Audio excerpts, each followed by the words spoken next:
En colombophilie moderne, tout le monde cherche la même chose. Un pigeon un peu plus rapide. Un pigeon qui récupère mieux. Un pigeon capable de tenir plus longtemps face au vent. Un pigeon capable de répéter les performances semaine après semaine. On parle souvent de génétique. On parle beaucoup d'entraînement. Et bien sûr, on parle d'alimentation. Mais derrière toutes ces discussions, il existe un facteur biologique central dont on parle finalement très peu de manière structurée. Ce facteur, c'est l'oxygène. Parce qu'au fond, un pigeon voyageur ne gagne pas seulement avec des ailes. Il gagne avec un moteur, ses muscles. Avec un carburant, les nutriments qu'il assimile. Et surtout avec un système d'oxygénation capable d'alimenter cet effort intense. Et c'est là que les choses deviennent intéressantes. Car lors d'un vol de compétition, le métabolisme d'un pigeon augmente de façon spectaculaire. La demande énergétique peut être multipliée plusieurs fois par rapport au repos. Chaque battement d'aile consomme de l'énergie. Et pour produire cette énergie, l'organisme a besoin d'oxygène. Beaucoup d'oxygène. Alors la vraie question devient la suivante, peut-on optimiser naturellement l'oxygénation et l'endurance du pigeon voyageur, sans artifice et sans solution miracle? Pas avec de la magie. Mais avec une compréhension biologique et une approche cohérente du terrain. Dans cette vidéo, nous allons analyser cela calmement. Comprendre comment fonctionne réellement l'oxygénation du pigeon voyageur, identifier les freins invisibles qui limitent souvent les performances, et voir comment certaines approches naturelles peuvent soutenir ce mécanisme de manière intelligente. Avant de parler de plantes ou d'approches naturelles, il faut comprendre une chose essentielle. Respirer ne suffit pas. Le vrai sujet n'est pas simplement l'air qui entre dans l'organisme. Le vrai sujet est la chaîne complète de l'oxygène. Chez le pigeon voyageur, le système respiratoire est particulièrement performant. Contrairement aux mammifères, les pigeons possèdent des poumons compacts et rigides, un système de sacs aériens, et surtout un flux d'air unidirectionnel extrêmement efficace. Cela signifie que l'air circule de manière continue à travers les poumons, ce qui permet des échanges gazeux très performants. C'est l'une des raisons pour lesquelles les oiseaux sont capables de soutenir des efforts prolongés en vol. Mais même un système performant peut être perturbé. Un colombier mal ventilé. Une accumulation de poussière. Un excès d'ammoniac provenant des fientes. Une humidité mal contrôlée. Une irritation respiratoire légère. Tous ces éléments peuvent réduire subtilement l'efficacité du système respiratoire. Et c'est justement ce qui rend le problème difficile à détecter. Car dans la majorité des cas, il n'y a pas de symptômes évidents. Le pigeon semble en forme. Il mange. Il vole. Mais en concours, quelque chose manque. Un peu moins de fond. Une récupération un peu plus lente. Une irrégularité dans les résultats. Et cela ne concerne pas seulement les poumons. Une fois l'oxygène entré dans l'organisme, il doit encore parcourir un long chemin. Il doit passer dans le sang.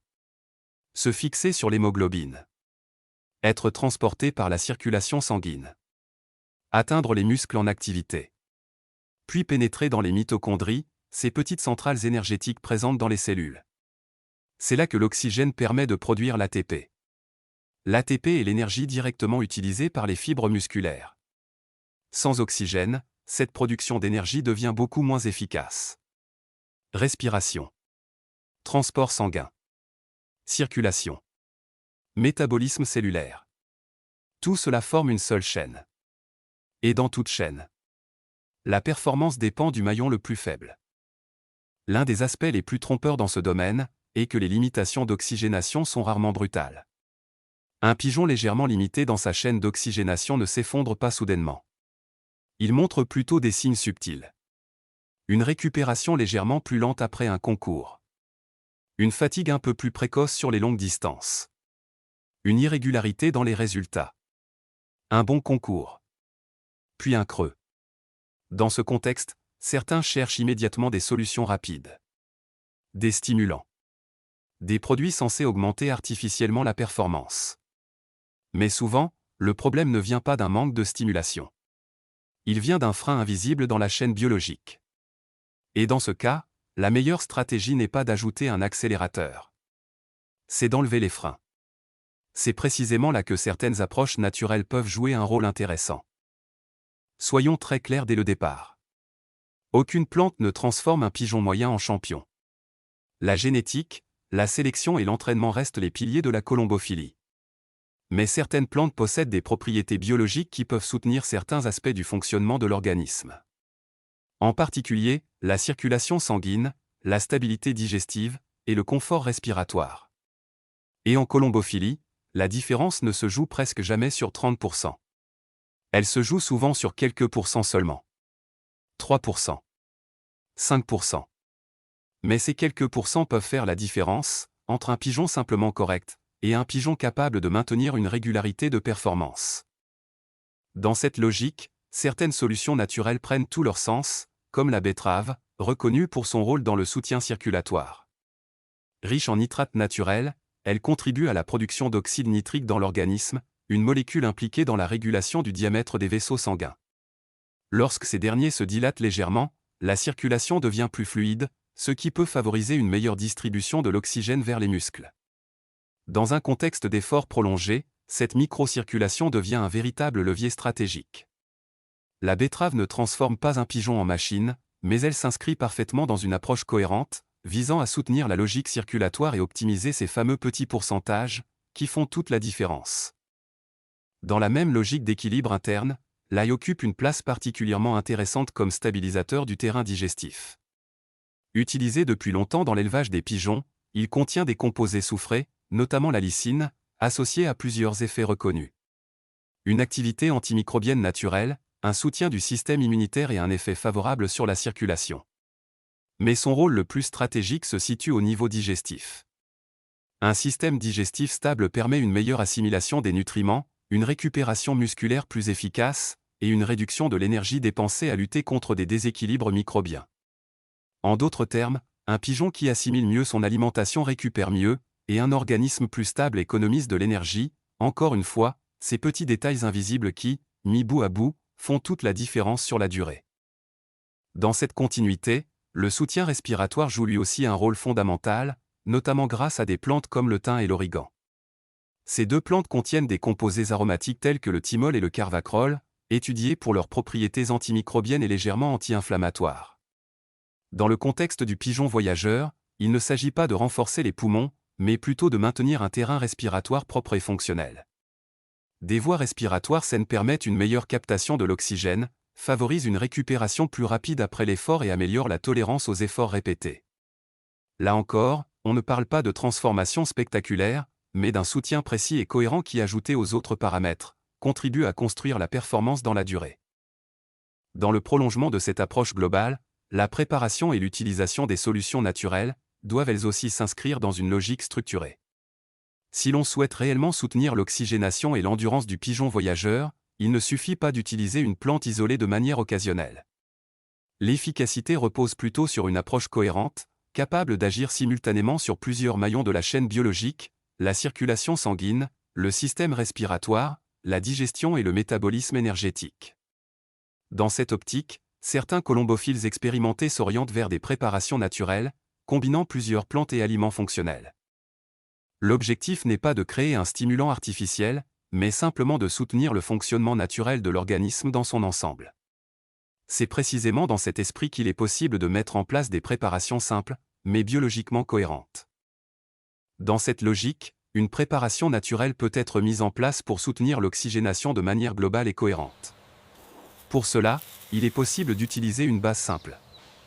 1 litre d'eau propre, dans laquelle on ajoute 5 g de thym séché et 5 g d'origan séché, deux plantes qui participent au maintien d'un terrain respiratoire sain. On incorpore ensuite une petite gousse d'ail fraîche écrasée, afin de soutenir le système digestif et contribuer à la stabilité microbienne de l'organisme. Puis, on ajoute une cuillère à soupe de jus de betterave naturel, source de nitrate impliquée dans la régulation de la circulation sanguine. Enfin, une cuillère à café de miel brut vient compléter la préparation. Apportant des sucres facilement assimilables ainsi que des propriétés antimicrobiennes naturelles. L'ensemble forme une solution simple, cohérente et respectueuse du fonctionnement naturel de l'organisme, toujours dans l'objectif d'optimiser ces petits pourcentages qui font la différence. Pour aller plus loin et garantir une utilisation optimale, la préparation de cette solution suit un protocole simple mais précis. La préparation se fait très simplement. Commencez par faire chauffer 1 litre d'eau jusqu'à ébullition, puis versez l'eau chaude sur le thym et l'origan dans un récipient. Couvrez, et laissez infuser pendant environ 10 minutes, afin de préserver les huiles essentielles des plantes. Filtrez ensuite l'infusion pour retirer les résidus végétaux. Lorsque la préparation est tiède, ajoutez la gousse d'ail écrasée, le jus de betterave et le miel. Mélangez soigneusement afin d'obtenir une solution homogène, puis laissez refroidir complètement avant utilisation. Enfin, pour que cette approche reste cohérente et efficace dans le temps, le mode d'emploi doit lui aussi respecter une certaine logique. Cette préparation peut être utilisée simplement dans la gestion du pigeonnier, en remplacement de l'eau de boisson pendant 1 à 2 jours par semaine, notamment en période d'entraînement ou de concours. Il est préférable de la distribuer fraîchement préparée, car certaines substances naturelles perdent leur efficacité après plusieurs heures. Une distribution le lendemain du concours peut également être intéressante afin de soutenir la récupération. En revanche, il n'est pas nécessaire d'en donner en continu, dans une approche naturelle, la modération reste essentielle. L'objectif n'est pas de saturer l'organisme, mais simplement de soutenir certaines fonctions physiologiques de manière ciblée et intelligente. Dans la continuité de cette approche globale, l'intégration dans l'alimentation joue également un rôle essentiel. Cette stratégie peut être renforcée par quelques ajustements simples dans la ration quotidienne. Certaines graines sont particulièrement intéressantes pour soutenir le métabolisme énergétique du pigeon. Le maïs, riche en énergie, le sorgho, facilement digestible, les pois, source de protéines, ainsi que les graines de tournesol décortiquées, riches en lipides utiles à l'effort prolongé. Une alimentation équilibrée permet d'assurer un apport optimal en nutriments nécessaires à la production d'énergie musculaire. Car au final, l'oxygène seul ne suffit pas, pour produire de l'énergie, l'organisme a besoin à la fois d'oxygène et de nutriments. C'est la combinaison des deux qui permet aux pigeons voyageurs de soutenir l'effort dans la durée, et de maintenir un niveau de performance régulier. Et pour conclure cette approche, il est essentiel de garder en tête un principe fondamental.